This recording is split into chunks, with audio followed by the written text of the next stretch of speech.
Today, I'm talking to my new friend, Mary Seid, all about freelancer boundaries. So, if you've ever struggled with setting boundaries with clients or even your boss at your full time job, if you're transitioning to freelancing, this episode is absolutely for you. Mary is such an amazing person. She has over 17 years of experience in the agency world and as a freelancer in the marketing space, and she has so much wisdom to share. She's also the founder of a new company that freelancing allowed her to start called Hera Wellbeing. And that company is dedicated to helping support working moms. So the details about that company and about Mary are all in this episode's description. So please be sure to check that out. And I hope you enjoy this episode as much as I did.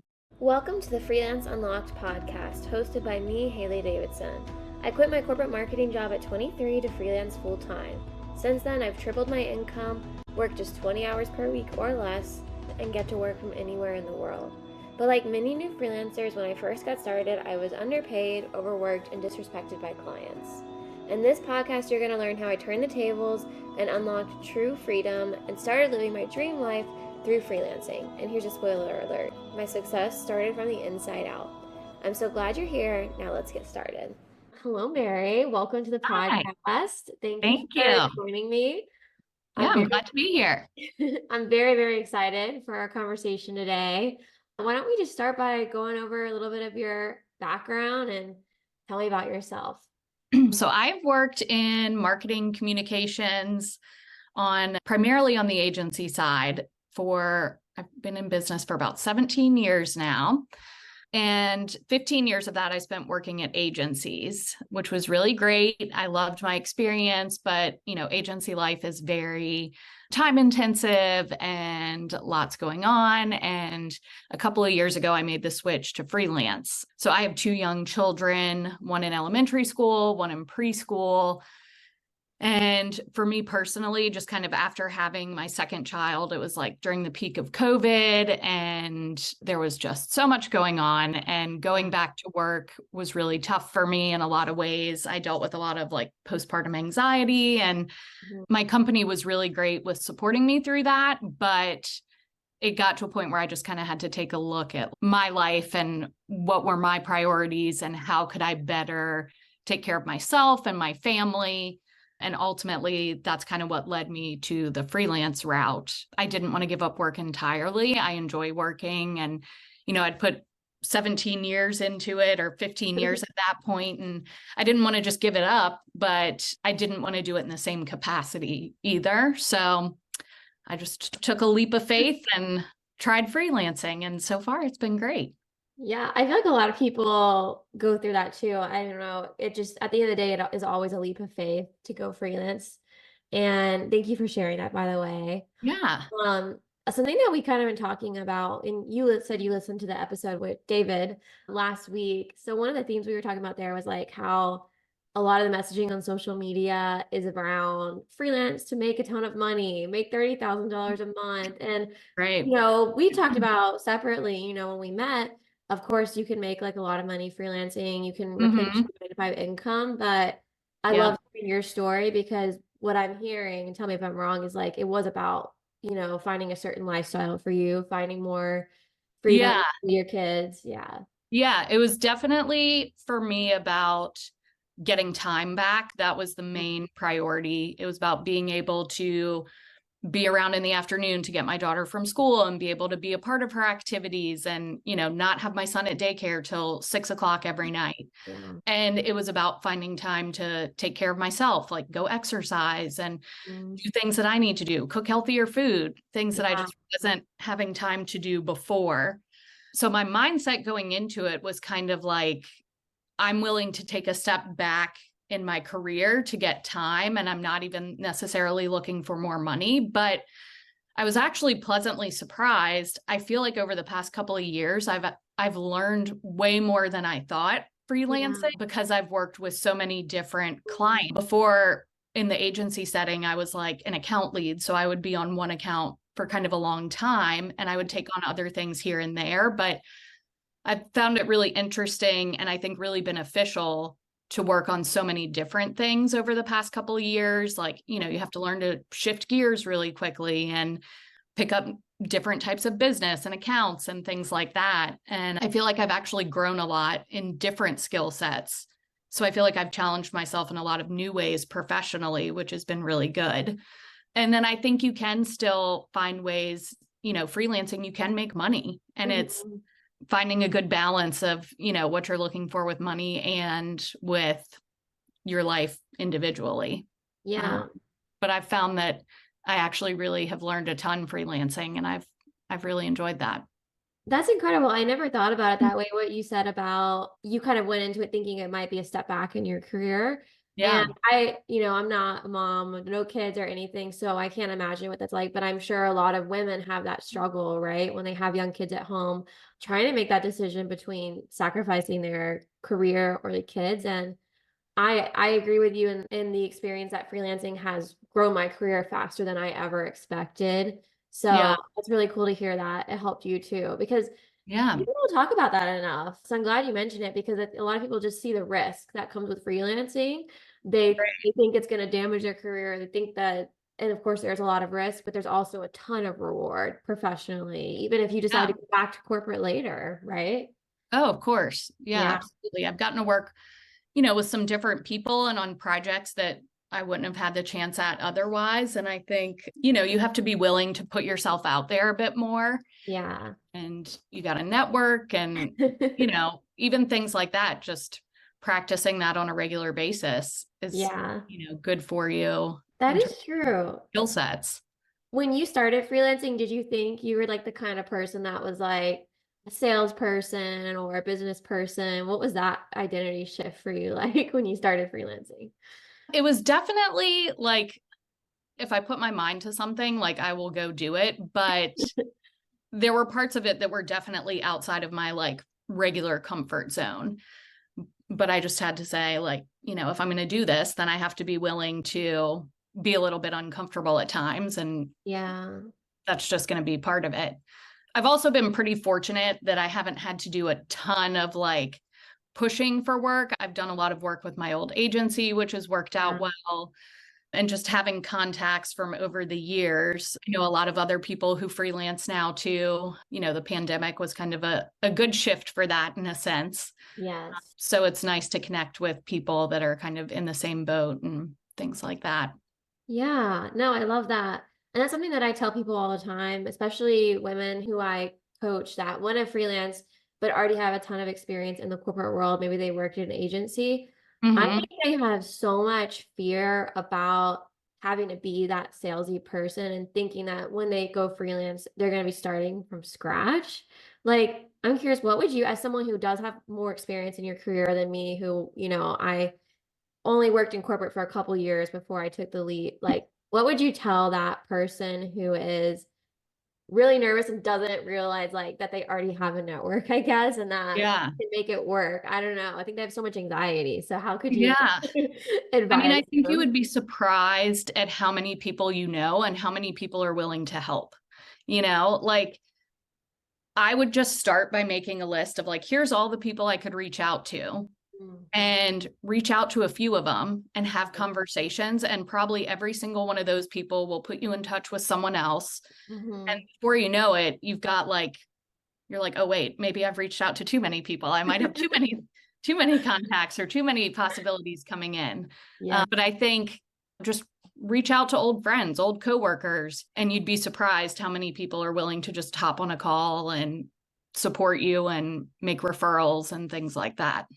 I love that. Yeah, I always find it's a snowball effect. Like when I Mhm. first started freelancing, even now when business gets a little slow, you start reaching out and suddenly you realize, wow, there might be too many leads now, Yeah. because people are so kind, especially now that freelancing is more normal, um, Mhm. more normalized. So that's Yeah. really cool to hear your experience. I had the same Yeah. one for sure. Yeah. And I think, I don't know, I realized just like talking to other freelancers, it seems like something always works out. Like something Yeah. always comes up last minute, like a random person pops up and has a job for you, or like Yeah. you, people post things on LinkedIn and someone reaches out to you. Like it seems like even if there are slower times, like something Mhm. always pops up for people. So I think Yeah. you got to stay positive and know that if you keep at it, something will come your way. Yeah, I think that's the key though, is keeping at it. And I always tell people, you just got to keep the momentum going, Mm, even when it feels like for people who are newer, there's no money coming in the door, you're freaking out. Just like keep the momentum going, keep reaching out, don't give up because like if yeah. you give up, then of course, you're not Yeah. gonna have any work. But if you Nobody's going to make it happen for you. You gotta exactly. follow through yourself. Yeah, definitely. Mm. Well, thank you for sharing a little bit about your journey with Mary. I know we're going to talk more in depth about some aspects, but this episode, I really want to focus on boundaries because Mary is a pro at boundaries. And I invited her on because I also feel like I'm a pro at boundaries, but as like now I've been freelancing for 2 years and I started the agency, I've got team members, I've got bigger clients. It gets harder to have boundaries. And I just feel like it's a skill that can always be improved and Yeah. at every stage of your journey. So I'm very excited to talk to you about that. Yeah. Let's I yeah, I figured we could kind of go in a chronological order, like speaking to people at different phases of their journey. So I know for you, you had to learn a lot about setting boundaries when you were first considering that transition to freelance. So, Yeah. like, could we speak a little bit to people who might still be working a 9 to 5 or might just have a lot on their plate and they want to get into freelancing or they want to go their freelance business, but they're not sure how to like navigate that? Having a boss, but also wanting to do their own thing. Does that make I sense? mean, I think it's a tough juggle and working 9 to 5, like it is harder to set boundaries, especially early in your career. I Yeah. think early on in your career, you have to be careful. You can't put up too many walls. You don't want to look like the person who's not willing to jump in and like help the team and put in the work and the hours and the effort. To an extent, you have to earn people's trust in those situations. But on the flip side, I think there are things you can do on a daily basis to kind of set the tone for how you work. So, like, you know, you don't have to send emails at 10 o'clock at night. If a client emails you back, you don't have to respond then. I mean, some people don't know that, but like No, you can some people respond the don't. next day. That's okay. You can read it if it helps you to like, Yeah. you need to read it, but don't respond until the next day because then that client or team member is going to be like, oh, Mary's available at 10 p.m. I can email her. I can do my work now and get her response, and that's fine. So, even like little ways that you approach your work, I think kind of sets the tone for how they'll interact with you. I mean, Yeah. ultimately, it's on you to be responsible for your own, actions and how you conduct your work. So, if you set that tone, people are going to take advantage of that. I always, just to interject a little bit, I always like when I was first learning about boundaries, there was a really great phrase or affirmation that helped me, and it was the saying that boundaries are about you, not about other people. So Mhm. a lot of times when people think about boundaries, it's like, how do I get this person to stop doing that? How do I get my boss to stop messaging me after hours? And like boundaries, tell me if you agree, boundaries aren't about like controlling other people. It's about putting your fence up and like defining what you Yeah. want. And then you can't control what anyone else does. Yeah, I totally agree. I Mhm. mean, your boss might only have time to email you at 10 o'clock, and there's Mhm. nothing you can do about that, but you don't have to respond then. Yes. I think that's totally accurate. Yeah, Yeah. it's a I love great way to look at it. it. Yeah, for sure. And I think Well, okay.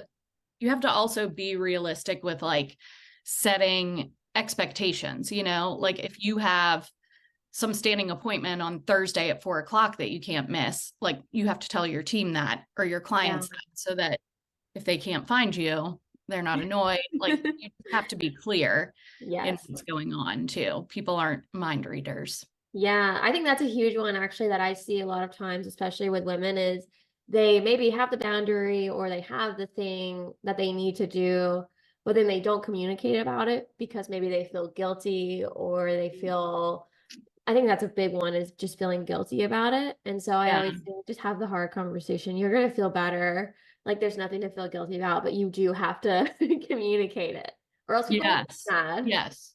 True. I mean, guilt is a real thing, especially like as a working mom, but at the same time, like you just have to find ways to let go of that. And like Mhm. as a freelancer, especially now, it's like if my schedule doesn't work for you, then us working together isn't a good fit. Yeah. Um, because like I said, the main reason I did it was to get more time back. And so I structure my day a certain way. Yeah. But I communicate that up front. And that way I don't feel bad if I'm not responding to you immediately at 4 o'clock. And Yeah. if you're expecting that, well, I've already told you, like, that's not my typical working hours. So, Yeah. you know, that's on you if you didn't listen to what I said as the parameters of our working relationship. Yes. Yes, I love Um, that. Did you yeah. have any clients when you were still working full time, or did you like go completely? No. Yeah. I was all in on agency life for like 15 years Yeah. and just made the switch. I Hmm. I kind of took some time over holidays at the end of one year, and then January of 2022 started fresh with freelancing. But like I said, it worked out well. I had kind of had conversations with my old agency at the time of saying, like, this is what I need to do for myself. This is the direction I need to take. I would love to work with you if that's an option, but like, this is the move I have to make. And luckily, I was able to keep on with some work with them. So I had a pretty seamless transition into having freelance work, which was very lucky and fortunate. Yeah. No, I wouldn't even say lucky. I don't like that word because it's like it's not luck because you built a relationship That's with true. them, you provided value, and you Mhm. communicated clearly. Like I think there's so many people who could make that jump. Like they could keep working with their company and like as a freelancer and make the transition to freelance, but they're just so scared to ask or they don't. Yeah, Yeah, and so you have to just explore all those options. And I think it's completely possible depending that's on true. situation.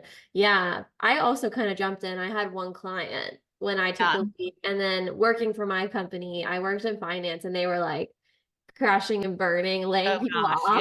Yeah. And then I just quit. I should have stayed because then I could have gotten severance because they laid off everyone like 2 months later. Oh no. I know. Missed that bandwagon. Yeah. But Yeah, sometimes you just got to take the leap, you know? that's true. And I mean, it can definitely be scary, and Yeah. change is scary regardless. And like, I had a steady job for 15 years. It was like, what is this world of like, Mhm. totally different. But at the same time, if you don't take risks, sometimes you'll never know what's on the other side of it. For Mhm. me, it just kind of got to a point where I had been thinking about it so much that I was like, I feel Yeah. like if I don't try it, I'll always wonder. So I just need to try it.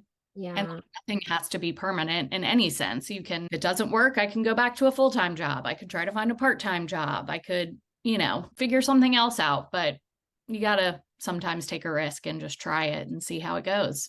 Yeah. That's really inspiring. And I love that perspective because I agree with you. You can always go back to what you had. If that's your Mhm. worst case scenario, it's pretty good worst case Yeah, scenario. that's not so bad. Yeah. I saw Yeah. a meme on Instagram that was like, oh, if this business doesn't work, I'll go back to my 9 to 5. And it's like, oh, yeah, my worst case scenario is most people's normal, Right. which is kind of mean, Right. but it's like, true in a sense, right? Like, okay, I just go back and I get another job and it'll be Yeah, okay. very Yeah. true. Can I ask, how did you kind of address this conversation with people important to you in your life? Like, because I know that's for people who are married or with Mhm. just even with other people in their life. Like when I quit my job, my mom freaked out.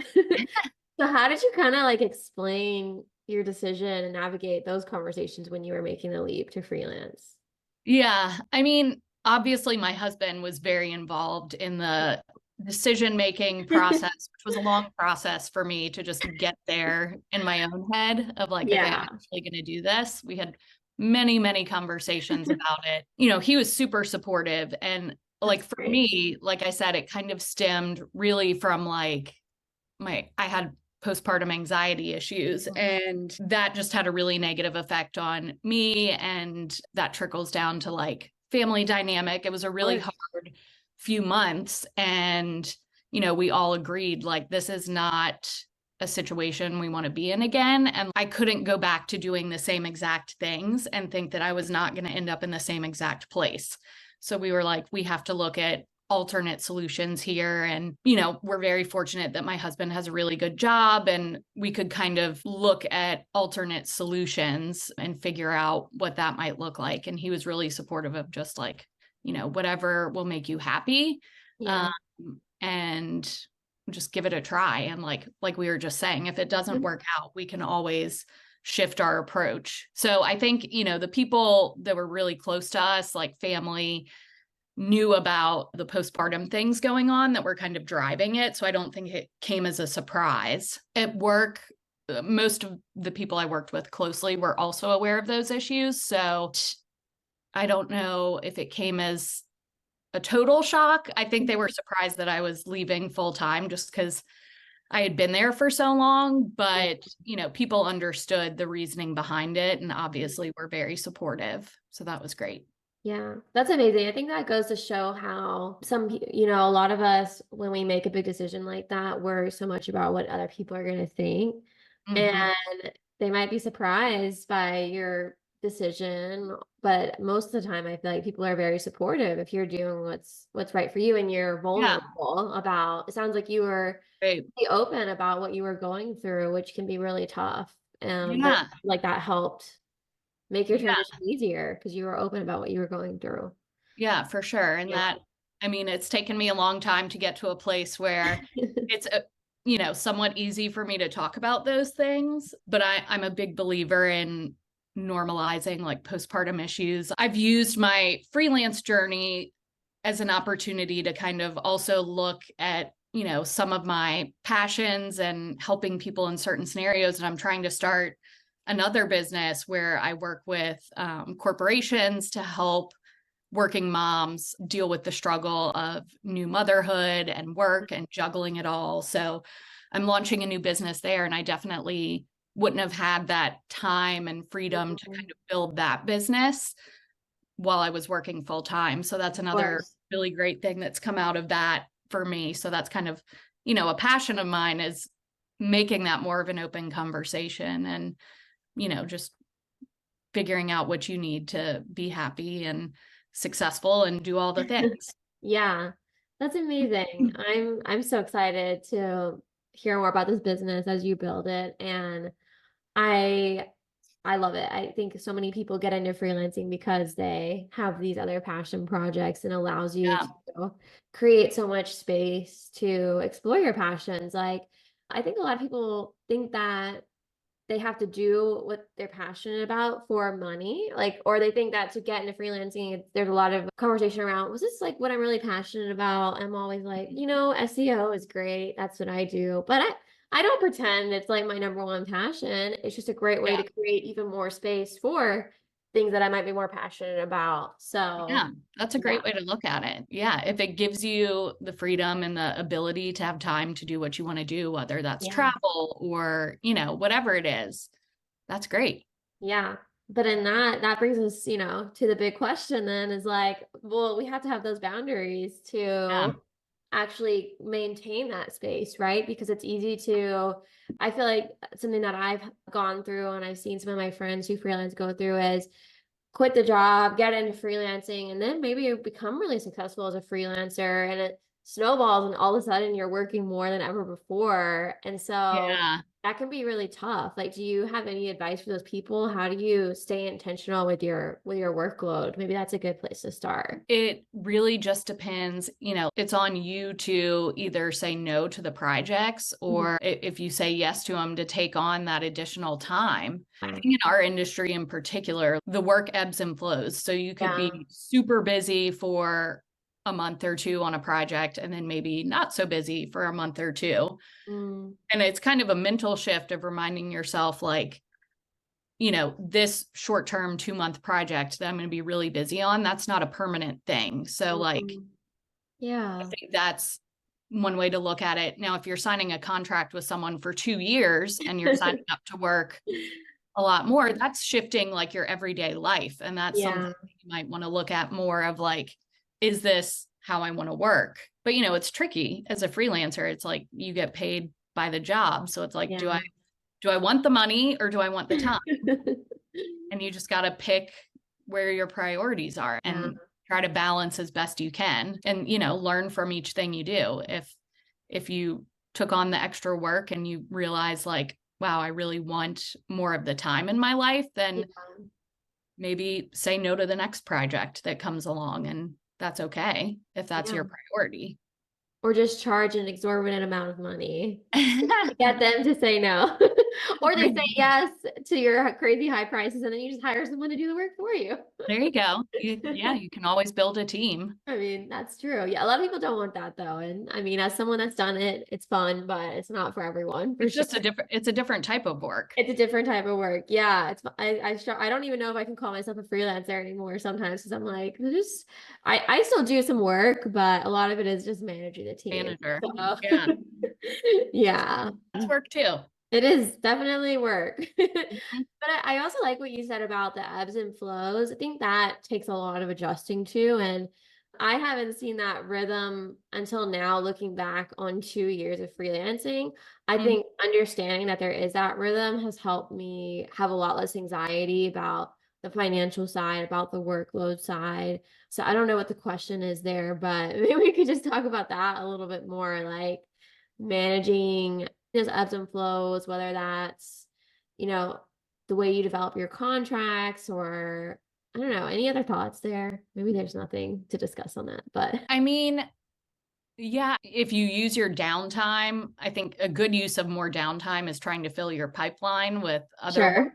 sure. Um, and just kind of thinking ahead because, if projects are going to end and you need to be filling that work, try to get that pipeline flowing earlier so that you have something coming in. But it also depends on the type of work. It could be a very intense project for a short term or Mm, more of a project that spans a few months, but is less time intensive on a daily basis kind of thing. yeah. I think it just totally depends what you're It getting yourself does. into, what kind of But project. but that's the fun part of freelancing, right? It's That's always true. so many variables. I guess I'd love to also talk about defining the scope of work, which we kind of touched on, right? So a lot of freelancers, they struggle to close clients or they just find it really stressful to go through that discovery phase and nail down the scope of work because maybe they don't know where to begin or Yeah. there's a lot of different things, like we said, a lot of variables. So, what would be some, I don't know, tips for someone if they're just defining the scope of work for a new client? Hmm. Any advice you could share them, especially through the lens of like boundaries and setting yourself up Yeah. for success there? Yeah. I feel like a lot of work that I have done freelancing has been more like hourly, like I charge an hourly rate, but just thinking back to like agency, setting a scope of a new project or what is this going to look like? I mean, I think a lot of times for me, I just rely on experience and like having done things before, knowing a general range of how much stuff might cost. But Yeah. I try to think through like, what is every single step I'm going to have to take when doing the work for this project? Like, write out every single, here's this phase, here's the next one. Did I miss anything? And then Mhm. how much time is each of those going to take me? Or am I going to have to consult with someone else and bring someone else in on one? What's that going to take? And then you have to have a good understanding of your client too. Or if it's a new client, ask them some questions to try to get an understanding. Because like they're the clients where you just have one point person and they Yeah. trust you to do your job and they don't have many edits. And that's great. But then there's the clients that'll bring in like a whole board of people to review and provide feedback, and you've got 15 rounds of edits and like things are out of control. So having an understanding of what type of client you're dealing with and then making very clear, like this has 2 rounds of edits. And if we Yeah. get to a third, like it goes back to being on you. You have to tell them this is outside of the scope of what we agreed on. Hmm. Here's what the scope will be for X number more rounds of edits, but like just making clear expectations. Here's what you're going to get. Here's how many reviews you have. Here's Yeah. how many meetings we have built in, how many conversations, things like that. And just outlining that clearly. And then asking them those questions too of like, how many people are you going to have involved in this? Do you have like turnaround times that I need to know about? Because maybe if Yeah. you're working on a really tight schedule, you got to see, is that going to affect your other work? And, what do you have to do there? And then usually when I get to like, okay, here's what I think it should cost, I would probably then add like 15 to 20% for a buffer for like admin time, project management time, and things that you just aren't accounting for that inevitably always come up. Yes. So just give yourself a little bit of a buffer there. Definitely. So one of the main things I'm hearing from that is just ask more questions, Yeah. which is a really big takeaway. I think everyone can take away. So many of us get nervous about annoying the client or asking too many questions, and you just want to Yeah. get the No, you have, contract closed. But I think that's a huge mistake. And I have learned that the hard way so many times. yeah. And now I feel like my contracts are pretty good. Like I've accounted for a lot of things. I know what to ask during discovery, but Yeah. you just Well, and I really, think you Mhm. can position it in a way that's like, I want to give you what you need in the end. And in Yeah, order to do that, I need to ask these questions up front. I need to really understand what you're trying to do. And I want to make sure that you and I are on the same page with expectations and how this yeah, process is going to go so that everyone's happy in the end. It'll limit the surprises, which will be helpful for everyone. So I think you yeah. have to ask the questions. And I think people think that asking questions will make them come off as insecure or confused, but I actually think asking questions makes you come off as a leader or an Oh, expert, yeah, someone that really wants to take the lead on providing that great experience. Because sometimes clients are not even thinking of those questions themselves. for So if sure. you help them get clear, they're going to look at you as more valuable, more of an expert, and rely on you for more future projects. So, Yeah, mhm. absolutely. I think asking questions just shows that, you're trying to cover your bases and you want Mhm. to understand their project needs. And that Yeah. I think is what a good partner would do. Not Yes. just take information blindly. It's like whenever I go to the hair salon, I've got to get my blonde. I want my stylist to ask me a lot of questions before she starts cutting my hair off or dyeing it, right? Like, I don't Yeah. know. I just thought of that metaphor. It's pretty good. Yeah. You want your Make hair sure we're cut. on the same page here. I'm not leaving with a pixie cut that's bleach Exactly. blonde. Yeah, like, wouldn't you feel worried if you just walked in, showed one picture from Pinterest, and then she just got started? That Yeah. would make me a little nervous. I want them to ask me a lot of questions. Yeah. You gotta make sure you're on the same page, Yeah. the same vision here. Same vision. Yes, definitely. Because they know what to ask too. They're the expert on hair. That's So, true. and Right. sometimes you don't even know what you want. I've showed my hairstylist blonde before, and she's like, "Are you sure you want that? I think we should do this way." And I'm like, "Yes, you're right. I Actually, totally you're do." right. Yes, that's so true. Sometimes Yeah, they don't even know what they want. And exactly. by asking questions, you can help figure it out. Yeah, I actually think more often than not, clients don't know what they want. Like they're just thinking about the end result. And so your job is to help them think about how to get there, right? Yeah. And I Yes. think Mhm. making sure you're also asking, like, not just questions, but the why behind what they're doing. What is the Yeah. purpose of this project? What is your end goal? What Mhm. are the measurable results you're trying to achieve in the end? Yeah. Is what we're doing going to get you to those? Or did someone tell you we had to do this one random tactical thing? Yeah. Uh, And it can be scary to do that and to push back on clients, but I just went through that with someone where, they said we have this budget for SEO, so we want to do this. And so I had a decision to make. Do I do the project the way they want? And then I know as the SEO expert, they might not get the results they want. And then now we all have a bad taste in our mouth because the right. project's not successful.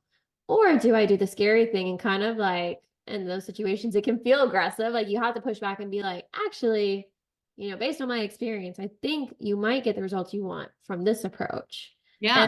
people usually have a very positive response to that and they find it refreshing because Yeah, for sure. yeah. That's why you partner with someone, right? They're Mhm. the expert in whatever specialty you need help in. So Yeah.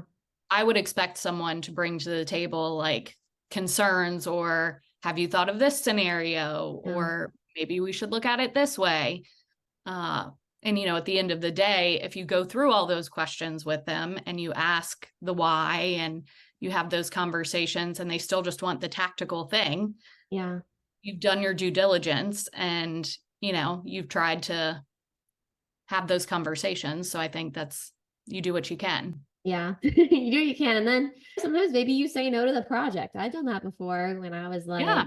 like, because then you got to It trust doesn't yourself too align. on that. Mm-hmm. Yeah, Mhm. I love that. Okay, last question here, because I know we've been Yeah. talking for a while, but have you ever had to tell a client they were out of scope, and how did you address that conversation and adjust the scope, or what did you have to do there? In freelance life, I don't think necessarily. In Mhm. agency life, all the time.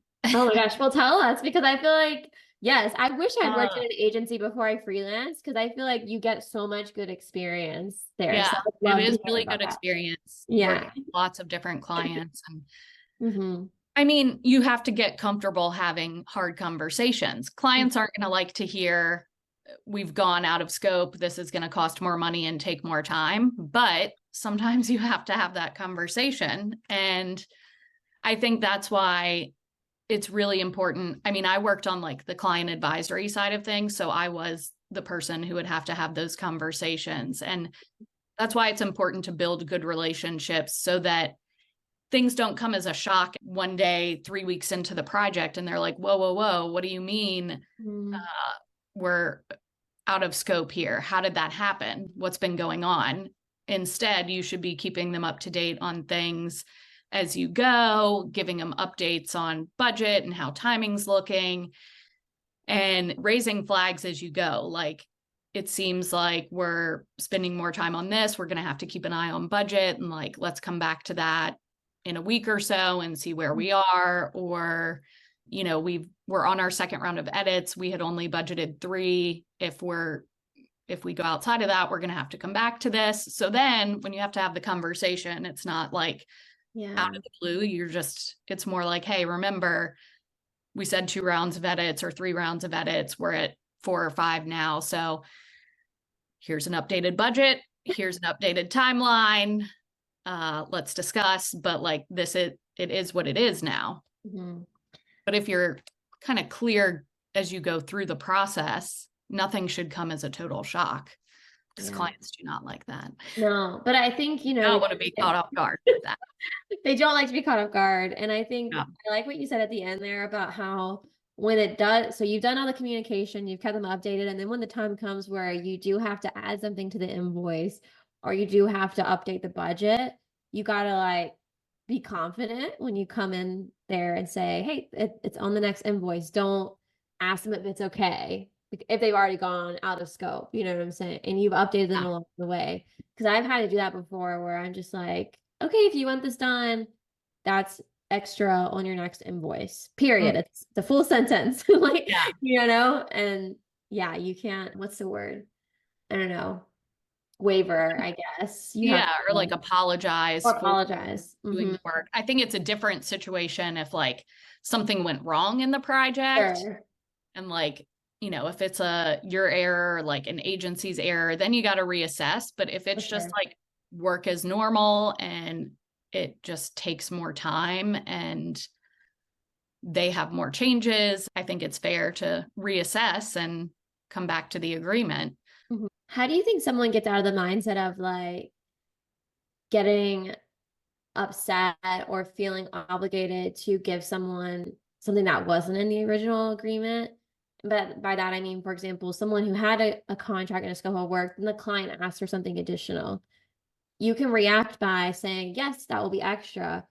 But what I think a lot of people do is they feel kind of guilty and they feel obligated to just do it without asking for more money. You know what I'm saying? So how can someone kind of like get out of that mindset? I don't know Yeah. if you have tips. I mean, I think it's like a confidence thing and just believing in yourself and the value of the work you're providing. I Yeah, mean, nobody else would provide their work for free. Why should you? If you love that. believe in what you're doing, Mhm. it's a business transaction. They're paying you to provide them with copywriting or, Yeah. a design for something or whatever it is, there's no reason why it should be uncomfortable to talk about what that costs. And I Yeah. think, money can be an uncomfortable conversation, but it doesn't have to be. Everyone's working in a business scenario, and that you just have to get past the discomfort. And once you do it enough times, okay, this is just part of what we do, part of what we Yeah. talk about. And, you have more of that confidence. I think you have to practice doing it. That's the key. It's not just going to happen overnight, and it's not going Yeah. to feel comfortable the first time you have that tough conversation, but it will Right. get easier over time for sure. Yeah. Yeah. Yeah. And just knowing that if you're providing someone with a valuable service, it's worth it. Yeah. You shouldn't feel bad about that. Yes, that's a really good takeaway for everyone. Do you have any parting words or advice on boundaries in general for freelancers? Oh, you just have to really stay focused on like what your priorities in life are. Why are you doing this? And let that drive your decisions and how you approach things. And, you know, just be clear with your expectations. You can't expect people to read your mind. And people are generally nice and like they want to help people and support people. And it's like, if you tell someone up front, there probably won't be an issue. So just give it a shot and try to stick by what you say. I think that's the key. If you set the boundaries, you have to follow through on them. You also have to follow through. Yeah. Which is, like we said, a confidence thing that just gets easier with practice. That's right. Yeah. Keep at it. Thank you so much, Mary. That's really helpful. And I can't wait to share this conversation with everyone because, as we all know, one of the hardest parts of freelancing is just boundaries and communicating with clients. So I think this will be encouraging to a lot of people. Yeah, I hope so. Yeah. Do you want to share how can people get connected with you? Yeah, I shared with you my LinkedIn. So if people need help with marketing support, Mhm. client advisory things, project management, that sort of stuff, would love to connect. And also, like I said, I'm starting that other business on supporting working moms. So if you have any Mhm. questions about that or want to hear more, reach out to me too. I'd love to Yeah. chat more about it. Oh, that's great. Yes. So definitely recommend connecting with Mary on LinkedIn. So all of that info will be in the show notes. But I think that's pretty much it. Thank you so much again for coming on. Thank Yeah. you. I really appreciate it. It was great.